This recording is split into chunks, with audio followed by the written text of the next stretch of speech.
Shalom family. So I've been doing some research, and for a long time now I've been finding out about different remnants of Judah, Negroid people in different parts of the world, in different parts of different slaves that were left in different parts of the world, different countries. And if you just take some time to, just like go through videos on YouTube or just do a little bit of searching, Wikipedia, whatever's out here, Google, and just take some time out, you're coming to find a lot of different tribes, I say remnants of African people left over from the diaspora. It's very interesting because we all know that, the Most High said he would spread Judah to the four corners of the earth. We know that here in the States that we are part of the tribe of Judah, and it's very interesting. So I recently found out about a tribe called the NEGRITOS. They're actually called the Aeta. If I'm saying that right, the Aeta people. Now they stay in the mountains in the Philippines. Now it's called the LUZON Mountains.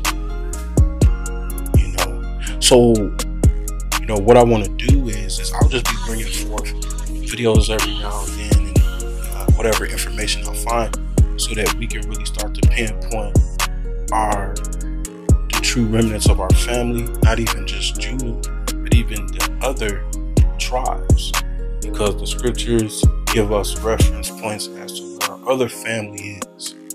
We got to remember that, the Most High's people is not just made up of the tribe of Judah. The tribe of Judah, yes, is the tribe that will come forth and bring the truth and be priests and kings and queens and help our people. But we're not the only tribe. We got to think about our family, and we got to at least try to find them. It's not much that we can do. We're all going through a period of Jacob's trouble, and I'm not saying, saying that we can just, we all are not going to come together until Yasha come and he come get us, and he's going to bring us all together. But what I'm saying is let's just take time out to figure out who they are, because we are the only ones in the world that can decipher the scripture, and we're the only ones with the true power, the true sense to research and look through and find those markers, find those and pinpoint things to know who our family is. There's many videos and researches and books and documentaries where the heathens are talking about the 10 tribes and where they are, but we are the only ones that can really pinpoint our family, because we know the Most High and we know what it says about our family in the scripture. I just wanted to take a second to bring some of this stuff out,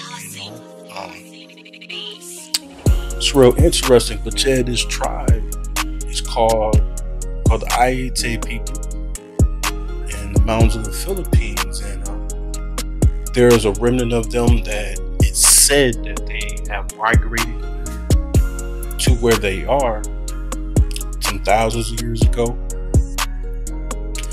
So there's a remnant of them that have been there for thousands of years, as they say, and there's a remnant of them that have been there for 400 since the diaspora, at least 400. So if they've been there around 400 or 500, they say 500, but we already know it's about 400 or less than 400 years. So we know that that's the tribe of Judah, because that's from the diaspora. But there is a remnant of the 10 tribes there as well that's been there longer, and some of the people that live in the village, they're mixed with Philippine.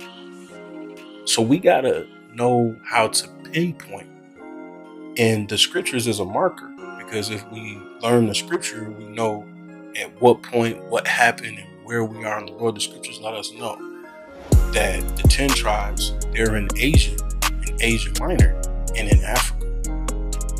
So, and we know that Judah spread to the four corners. So for those of us that have the Ruach and we know the scriptures to a certain extent, the scriptures gives us all the basis points and lets us know, you know, where they are. It's not a big mystery.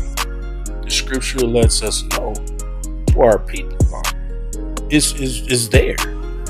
You know, it's just a matter of time for the Most High, the Ruach, to reveal it to you. I didn't catch on to these things right away. It took time, and then I was able to put the scriptures together, and I was able to realize that, wow, you know what I'm saying? We can actually find where they are. So as I said, you know, this is going to be a project, and I'm just going to be putting out there little bits and pieces of information so that our people, those who are willing and open, can get an idea and can see, you know, who is who out here besides us, you know, because they're and just see who we really are and have an idea of who has the blood of Abraham, Isaac, and Jacob that's not in the Western world, because most of our people are in the Eastern world. It was just Judah that was brought to the Western world. Now, some of those keys and some of those markers and pinpointers that we can use to find the descendants of Abraham, Isaac, and Jacob is the curses. And we're all going through curses, all the tribes, because those laws were given to every tribe. And some of those markers that have to deal with the curses is discrimination, segregation, poverty, and being killed. Basically push to the back of society, poor, the government's not helping you. Here we are in a country that's supposed to be and considered to be the most powerful country in the world, and we still don't get help. You know, so that's plain as day. They treat us how they want to. It's the same thing for the remnants of Judah that are all over the world, and it's the same thing for the other 10 tribes, wherever they are. They're treated the same way. So I thought that was real interesting, you know, and like I said, this stuff don't come overnight. It's been over the course of a few years, and I was able to put 1 and 2 and 3 things together, and it's pretty exciting. And it's, you know, it's one of my favorite studies because, you know, they're always acting like it's a big, hard thing to find, where the 12 tribes of Israel is not. The scriptures let you know exactly, it's right there. You know what I'm saying? So I'm going to show some clips, and I just want you to stay tuned and just check out the people. They're called NEGRITOS. And that's one thing, you know, we're always called Negroes. Judah, wherever Judah is, they're called Negro people. And there's Afro everything, you know, is at you. So if you want to try to find them, it's, you know, just put Afro in, and Afro Panamanian, Afro Chinese, Afro Japanese. It doesn't matter. You'll be able to find a remnant of Judah. The challenge is finding the other 10 tribes. So just stay tuned, look at these clips, you know, and check out the Aeta people in the Philippines. They're definitely part of the lost tribes of Israel. Whenever people think of Asia, they think of the Great Wall of China, Tokyo, Chinese food, sushi, Bruce Lee, Yokozuna, and the list goes on.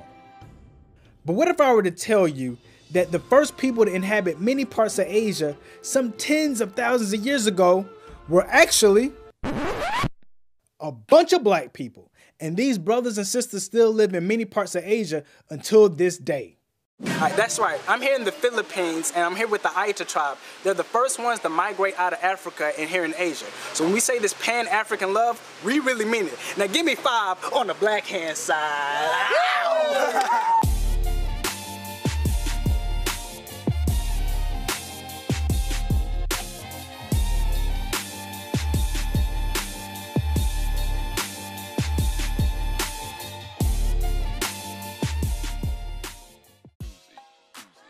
In a trip to the Philippines, I visited the Aetas, which is one of the many groups of Africans that migrated to many parts of Asia some 20,000 to 70,000 years ago.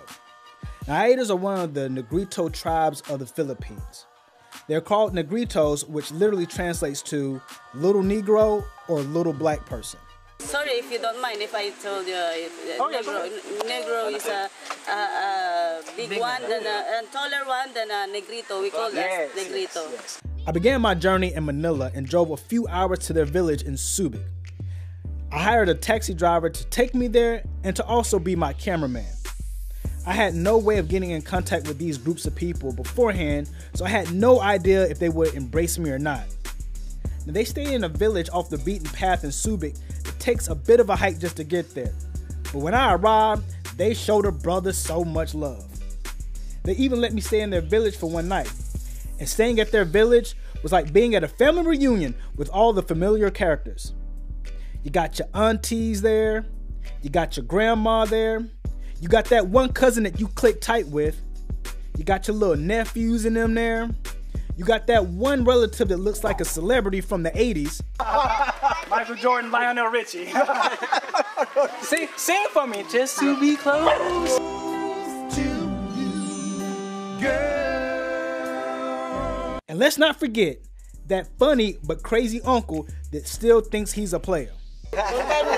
This very strong in the body, but the whole body is very strong. But you know, this is very strong. But my wife, they eat this very strong. Come on. This dude off the chain. Now, in the Philippines alone, there are over 25 different Negrito tribes with a population of over 15,000 people. The village I'm staying at has over 300 families in Subic with over 1,000 people. The community has structure and governance to it, with the chief as the leader, and then 7 elders that have checks and balances to that chief. So if there are any disagreements or beefs within the community, these guys immediately squash it. Now, some of the Negritos are what you would call pure Negritos. I am pure-blooded Aeta. While some are mixed with half Negrito, half Filipino. It's like me. I am a half, and then I have a husband who's a Filipino. The diets consist of foods like wild boar, deer, yams, mushrooms, bananas, rice, dried fish, and of course, honey. Now, while I was staying there, they were able to show me some of their traditional dances and tell me about some of their other traditions of their ancestors, like burying the dead within trees. Before, they said they have to cut the bark of the tree, put the dead loved ones in the tree. So they would use the trunk of the tree. You carved it. Yeah. Just like a boat. Yeah, just like a boat. Oh, form it just like a boat. Oh, wait. Yeah, so like they would put the person inside like this. Yeah. The one interesting part of this trip is that I asked them about their past, and they did not really record much of their history, which means most of their history is forgotten past the mid-1900s when they were training the United States military on jungle survival during the Vietnam War. Okay. Man, this is hard work. Why is it not? There's fire. Different languages we have. It's like fucking rock and roll. He's my cousin too. You're handsome. Thank you. Yeah. Nice. Yeah. I'm not liar. He's a movie star. Yes. You're a movie star. So I ended up spending the night at the Aeta's village, which was a once-in-a-lifetime experience. The love they showed a brother really made me feel at home, as if I was spending the night at one of my cousin's house. It also gave me a good opportunity to learn more about the history and the culture of the Negritos. It's at this point where I learned about the Negritos training the United States Marines on jungle survival since the Vietnam War. This partnership has made a mark on this group of Negritos' economy, way of life, culture, and even how they talk to each other. Now, when it comes to language, many Negrito tribes speak their own language. As I told you, even though we have many tribes here in the Philippines, we are Aeta, different languages we have. So we don't know what they're talking about, because we have different languages. English is spoken by 60% of the people living in the Philippines. Some Negritos I met in the village only spoke their language, while some were bilingual. Some of them learned English in school, and some of them learned English by being around the United States Marines. And of course, hanging around the brothers and sisters from the United States Marines meant some of them learned a little bit more about the English language than intended. English is good, or? Little. Or we need Rock and roll. He's like motherfucking rock and roll. Yeah, he's my cousin too. You're handsome. Thank you. Yeah. Nice. Yeah. I'm not liar. Doon? Dito sa matulog. Kapahan ko. Dan, dalawa kayo. Doon. What are they? What? She's gonna get you while you're sleeping. Alright, we can put this in. We can play basketball. You play basketball? Yeah. Okay. All right. Let's see. At night. At night. Smack talk isn't the only thing the military left behind. The US and French military also donated a basketball court to the village. The Philippines is one of the few countries on earth where basketball is the #1 sport in the country. So from now on, this is my brother from another mother, Anthony. Yeah, Anthony, hi. I was hooping on Anthony earlier. He couldn't stop me, baby. And now he got some skills, man. That's the one thing I like about Philippines. They love basketball here. Anthony has trophies in his house of playing basketball. He's rocking the jersey, Alonzo, baby. And then on top of that, I go to his house and he has a big old poster of Allen Iverson right when you enter the house. An idol, Allen Iverson, but now it's LeBron James. LeBron James. Yeah. Over the past few decades, they've made money by training the militaries around the globe and tourists on jungle survival. These survival trainings include teaching people how to make fire from bamboo and teaching people how to heal the cuts and wounds from the plants that have healing properties in the jungle, just to name a few. And leading the demonstrations for militaries and tourists is this guy. He's kind of like the Papa Smurf of the entire village. Yeah, Central. So all the money you make, money, but in the office, yes, many Negrito. Come on. Here are money for you. Centralize the Negrito. So basically, he's helped the French military, he's helped the Israeli military, and he's also helped the American military on survival tactics in the jungle. Now, the money that they make from these survival tours and also the tourism that comes with it, they actually put it back into their own community and their own villages. While I was there, he gave me a quick demonstration of how to make fire in the jungle from bamboo sticks. This is a bolo knife. Right now, he's gonna show us how to create fire from the bamboo sticks. Yeah. All right, this is gonna be interesting. Now go ahead, narrate it, my man. Yeah. Okay. Important bolo knife. Walking the jungle, no lighter, no matches, dry bamboo without match. Now, the significance of what he's showing us right now is the fact that during the Vietnam War, the Negritos actually showed the American military how to survive in the jungle and shared a lot of the tips that they've been using for centuries with the American military. No, stop! Because the pressure only.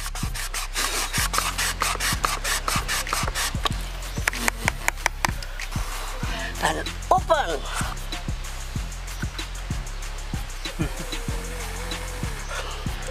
Yes. Okay, cook rice. Okay, barbecue. Nice. Yeah, barbecue, monkey, deer, wild boar, bird. All right, now it's my turn. Okay. Let's see what we're working with. Are you ready? Okay, ready, sir. Am I doing it right? The question. Man, this is hard work. Because operation only. No pressure. Why is it not? Where's the fire? It seemed to work for you so easily. you can do it. This is hard work. Hard. That highs does not make you tired. Where's the fire? You see smoke? Yeah. Okay, stop.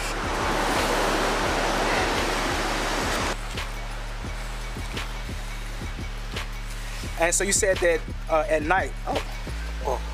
Oh, again, picture again. Yeah.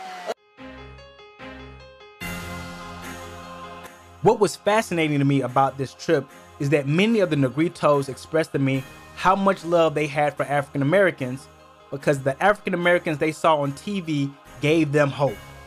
The Negritos are oppressed systematically, similar to how black folks are oppressed across the globe. So while I was there, they kept telling me about how they looked up to the Barack Obamas and the Oprahs of the world because they gave them hope that they too could rise above their oppression. Now, this group of Negritos I visited is actually being helped by the government to protect their land. But most Negritos are getting their lands debowed by the government and they steadily face discrimination. Along with the threat of the government taking their land, the younger generations also have the pressure of fitting into a country where their culture and traditions are very unique compared to the rest of society. Many elders voiced their concerns that the new generation of Negritos are becoming too westernized and forgetting their roots. But now, they think about the Negritos now, they join for the Philippines guy. Okay. Where you go? I'm giving motherfucking downtown. Got you last night, you fucked up, man. I like this guy. I am the one who dances our traditional dance, but my daughter did not want to dance it anymore. Dance. Yeah. So I'm so sad to see that my children, hey, come on, dance with me, and then my children did not want to dance it that way. To learn it Anymore. Yeah. So it's so sad. The Aetas live in a country that glamorizes lighter and whiter skin. When I took a trip to the grocery store, I noticed that every skin lotion sold in that grocery store had bleaching chemicals in it. So it was refreshing for me to see how much the Negritos still embrace their African features. Our experience right now has been really pleasant. I've met some of the real pure Aetas, and you know, they seem to have this real big fascination with me because of course, my hair and my skin tone. In the Philippines, they straight here. Okay, oh yeah. Yeah, but we got it. Okay, the jungle, Negrito, or Negro, like this. Negrito and Negro like this. Yeah. How about the American long hair? Like this, Thursday. In the course of a few days, I went from not knowing that there were a group of Africans that migrated some 40,000 plus years ago to the Philippines to being there and feeling like I was a part of the family. I had a really good time with the Negritos, and it was truly a once-in-a-lifetime experience. Hanging out with them, I felt that brotherly love that comes from being distant cousins. So naturally, it was difficult for me to say goodbye to my people. Okay. I have to say goodbye. I have to say goodbye now. You gotta go. You gotta make a run. Okay. Yes. Alika mo natin datang, alis na daw. Alis na. What she said? This is my auntie right here. This is my unofficial auntie. We'll miss you. Yes. I'll miss you guys too. Thank you very much. Alright, so if you come to the Philippines, make sure you come to Subic and visit our kinfolk. They're here located, I keep forgetting the name.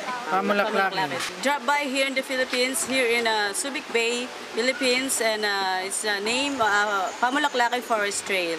So come and join us, and we have a lot of activities here to show you. And then what? You learn a lot of things about the herbal medicine here, and the Pamulaklaki tourist guide is very well good. Yeah. You speak English fluently. Yeah, that's Exactly, great. Yeah. exactly. You have a great day here when you go here. Yeah. Yes. I love it. So did you see the Shemitic features in the people? You couldn't have missed that. Now, as I said, you know, it says that they migrated thousands of years ago. So basically what they're saying is that, you know, it's a very high possibility, which basically they're up to 10 tribes. That's what that's saying. You know, they're of the 10 tribes. know, that's one thing, because I think sometimes our people forget there's 10 other tribes. Now these people are of the 10 tribes. Okay, so some of them are mixed with Filipino, and you got to understand that Joseph's children were mixed with Egyptian. So, you know, all of us we look the same. We have the features, the woolly hair, the Shemitic nature, but at the same time, there's 12 sons, and there's 12 different manner of people coming from 12 different men who were all Shemitic, yes, but at the same time we have to remember there's little differences, you know, and I think sometimes our people forget those little differences in us, you know, like, you know. So, but the thing is Judah spread to the four corners, so it's a very high possibility that slaves have came there too. So it's a very high possibility that Judah is along with them. But I'm pretty sure, you know, I feel like this is a part of one of the 10 so-called lost tribes, you know. So it's pretty interesting, you know. And did you see how they put the, you know, they also dealing with the discrimination. They're also dealing with, you know, not getting help from their own government. You know, all 12 tribes are discriminated against, all 11 tribes, because see, Levi is mixed within us. We don't even really know who Levi is, but we're all Shemitic, you know. So we got to remember those little differences, because it says in Revelations that there will be many different tongues and languages and natures of men, but it's talking about melanin men. It's talking about how Judah is in the four corners, and how the 10 tribes are a part of all of the Eastern civilizations, Africa, all of Asia and Asia Minor. So that's a lot of different tongues and languages and manners of men. It's not, you know, we can't just keep thinking that it's just the black man in America. You know, that's the only one that is the Judean man. That's not the only, it's not just us, it's not just our manner, because see, we are different just like they're different. We just happen to be in a place that pretty much governs the whole earth right now. So we speak a universal language, but you know, we're all a little bit different. You know, the bill of divorcement for the 10 tribes and us being spread to the four corners. Also, we all come from the continent of Africa. You know, so we all come from that continent. All melanin skin started in that continent. So we have to remember the differences. You know, we have to remember, we have to learn to know how to pinpoint our people. In Isaiah 11:11 says, and it shall come to pass in that day that the Most High shall set his hand again the second time to recover the remnant of his people, which shall be left from Assyria, and from Egypt, and from Pathros, and from Cush, and from Elam, and from Shinar, and from Hamath, and from the islands of the sea. Isaiah 11:12 reads, and he shall set up an ensign for the nations, and shall assemble the outcasts of YASHARAHL, and gather together the dispersed of Judah from the four corners of the earth. 1 Peter 1:1 says, Peter, an apostle of Yahshua Mashiach, to the strangers scattered throughout Pontus, Galatia, Cappadocia, Asia, and Bithynia. So that shows you that all of the places that were, you know, named in Isaiah were in Africa and in the so-called Middle East, which is basically the whole continent within different parts of the whole continent of Africa. And then it says the strangers scattered. That's talking about the 10 tribes. See, this is who Peter was preaching to, and Yahshua was preaching to when he was going to India and going out to these different places and doing traveling. Wherever Yahshua traveled, he said, I have not come but to the house of Israel. So all, you know, when Peter and Yasha, they were out preaching and going different places, or the apostles, they were going to the strangers who were considered Gentiles, and that was the 10 tribes who had a bill of divorcement years and years before YASHARAHL fled in 70 AD into the interior of Africa. So we got to remember, our people are all over Africa. So don't discriminate against Africa, because the scriptures let us know that there are many remnants of YASHARAHL in Africa. And Asia is India, Russia, you cut off Europe, Indonesia, that whole part of that world is Asia. They don't really teach us that in the school and stuff like that, but that's something you got to realize, because it states Asia, so that's talking about the whole Eastern world. India, China, Russia, that's all Asia. Asia Minor is right above Africa, and that is where Galatia and Pontus and Cappadocia, that's Turkey. So basically, some of the 10 tribes, they went straight up above the continent of Africa. All of the rest dispersed and migrated from our homeland into the Asian world, into the Eastern world. So, you know, a lot of our people, they're just focused on Judah.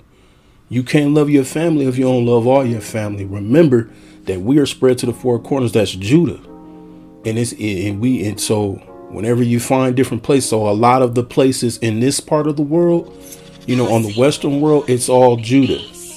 Down in Brazil, down in you know, wherever in the Western world, none of the 10 tribes are in the Western world. It's just Judah in the Western world. But yeah, family, I just wanted to, you know, bring that to you, you know, because we have to, I think we should just start bringing that out, just start putting it out there, just knowing who our people are and where they are, because we the only ones that can really find them. I just thought that it'd been, you know, fun and interesting to bring that out, you know. I'm not gonna take up much more of your time, but much love to you. Barak Atah, all praises to the Most High. Love you, family. Shalom.